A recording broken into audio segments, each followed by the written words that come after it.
when I hear like, oh, Ben Johnson can do this and that, and he can scheme, I'm like, I kind of want my top 10 pick to not have to necessarily be scheme dependent. Am I crazy to say that? We have a new Mel Kiper mock draft out. This is a 2-round mock. If you listened to Mel last week with Waddle and Sylvie, it's not going to surprise you that at 10, he has mocked Tyler Warren to the Bears. He sort of hinted at that just from what he's gathered and the more and more people he talks to. He hinted at that with Waddle and Sylvie when he joined them. It was either a week ago today or last Wednesday. So he does have Tyler Warren going to the Bears at 10. First, let me tell you who he's got 1 through 9, okay? I'm listening. This sure looks like a fait accompli at this point. Cam Ward's going to go to the Titans, right? That looks like it, yes. They canceled the pre-draft workouts with Shador, yes. and like it's yes. They've It's made Cam up Ward their mind. time. It Yes. looks like it's going to be Cam Ward. This also looks like is going to be pretty much locked in at this point. Travis Hunter going next to the Browns. So he's got Cam Ward 1 to the Titans, Travis Hunter next to the Browns, then Abdul Carter 3 to the Giants. Boy, that's some – you talk about a fearsome pass-rushing trio in New York. That's pretty good across their D-line. You never have too many pass rushers, though. I don't think so, yeah. I'm sure they'll be thrilled with it. Sure. Especially after having to surrender a first-round pick in the trade for Brian Burns, right? They did have to give up a first-rounder at some point when they made the trade for Brian Burns, if I'm not mistaken. So that's a pretty fearsome threesome. Will Campbell goes next to the Patriots, Yerk. This is starting to settle in, too, it looks like more and more. Will Campbell's not getting past the Pats, and then Mason Graham's not getting past the Jags. So that's exactly how Mel has his top 5. Cam Ward, Travis Hunter, Abdul Carter, Will Campbell, Mason Graham. Then Ashton Genty to the Raiders at 6. Armand Membu to the Jets at 7. Jalen Walker to the Panthers at 8. Shador Sanders to the Saints at 9. I haven't seen that as much. The Bears take Ty Warren. Will Johnson is next. 11 to San Francisco, which I think is an interesting. I think it's something that the Bears should think about, believe it or not, if Will Johnson is on the board at 10. But he's got them taking Tyler Warren, and he writes offseason moves to add interior O-lineman Joe Thuney, Jonah Jackson, and Drew Dahlman should buy Caleb Williams more time to throw.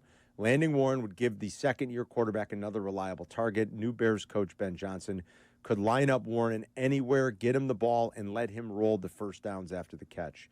The versatile tight end had over 1,200 receiving yards last season. 700 of them, came once the ball was in his hands. Chicago got only 512 total yards out of its tight end room in 2024, but the combination of Warren and Kmet could do some damage. What say you? I think I know what say you. Yeah, I already know what I think. No. I'm with you. I'm a pass on Tyler Warren. Yeah. Pass on Tyler. No. And I wish that Mason Graham or that Will Campbell were there. And if they're not, I don't think it's crazy to think about a player like Will Johnson. I really don't. Who might be depending on what you think Travis Hunter is, a receiver or a corner or where he's going to be best, would be the first or second best corner in this draft. That's another thing. I don't think you can have too many of them. Sorry. These teams basically live in nickel and dime these days. You know? I mean, especially when they get pricey. Well, that's true too. I mean, teams you want young corners when your old corners are pricey. I don't know if there's such a thing as you can have too many. Like, oh, but you've got Tyreek Stevenson, and they still have high hopes. And I do too. And you hope that Al Harris helps get a lot out of Tyreek Stevenson in year 3. You've got Jalen Johnson, who you're paying handsomely, and I think despite an up-and-down year, to say the least, is still one of the better corners in football. Love Kyler Gordon. He's your reliable, dependable nickel. But as much as guys get hurt these days, Yerk, and I don't know. I don't think you can have too many. They do seem to be deep there. We haven't even talked about Terrell Smith, but I think it's something interesting to consider. He's got Jackson Dart going 26 to the Rams, by the way, for what it's worth. So another quarterback in the first round, but it's not going to affect where the Bears are drafting at 10. At 39, Yerk, Mel's got the Bears taking Ole Miss defensive tackle Walter Nolan.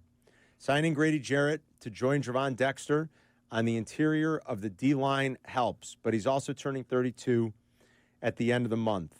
In Nolan, the Bears could get another disruptive lineman who can get home on the quarterback. He had 6.5 sacks last season. And then at 41, I love this pick. You know it because I've talked a lot about him. Mel's got the Bears grabbing Travion Henderson from Ohio State. The running back. Yeah, and I like that a whole heck of a lot. What do you guys make of? I'm Go looking ahead, I'm looking please. at Tyler Warren's game log from last year. Big game against Bowling Green.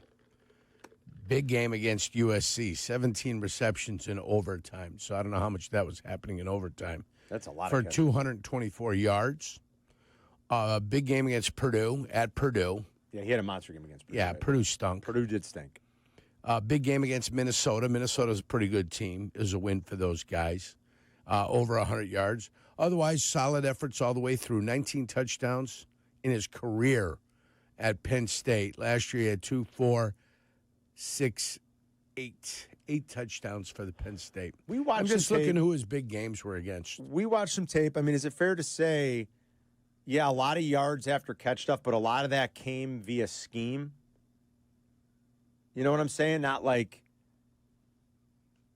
And I think he's got great hands. He doesn't fight the football. I said this last week. I mean, I think you could see I think he controls his body well for being a big guy. I think he's got very good hands. He doesn't fight the football. But a lot of... A smoother Cole Kmet. Maybe, yeah. It's like a slightly smoother Cole Kmet. A slightly smoother Cole Kmet. That's what you get. That's what it looks like. But if when I hear like, oh, Ben Johnson can do this and that and he can scheme, I'm like, I kind of want my top 10 pick to not have to necessarily be scheme dependent. Am I crazy to say that? No, you want your tight end to be able to do a whole bunch of stuff. Like, I don't think Brock Bowers is scheme dependent, right? Like, no. Well, I mean, obviously, whatever you're putting him out there, you want to allow yourself to utilize the best skills that Brock Bowers gives you. Seems like he can do it all. And you want to be able to then, with the way Bowers plays, you can utilize him to draw people to him and then open everything else up for you. That's if you're going to take a guy at 10, that's what you want. That's like, yeah. I don't know. It seems high for me. What do you think, Bears fans? 312-332 ESPN. Ty Warren, tight end? It's either him and Genti is the same answer. Yes. To me, it's kind of like luxury that I don't think they should be considering. That's our opinion. Our draft coverage is brought to you by the Hard Rock Casino, Northern Indiana. Great folks there. We love them. What do you guys make of, just speaking of a fourth quarterback going in the first round, some mocks have Shedeur falling all the way to the Steelers. Mel's got him going a lot higher. He's got him going in the top 10, 9, as I just told you, to the Saints.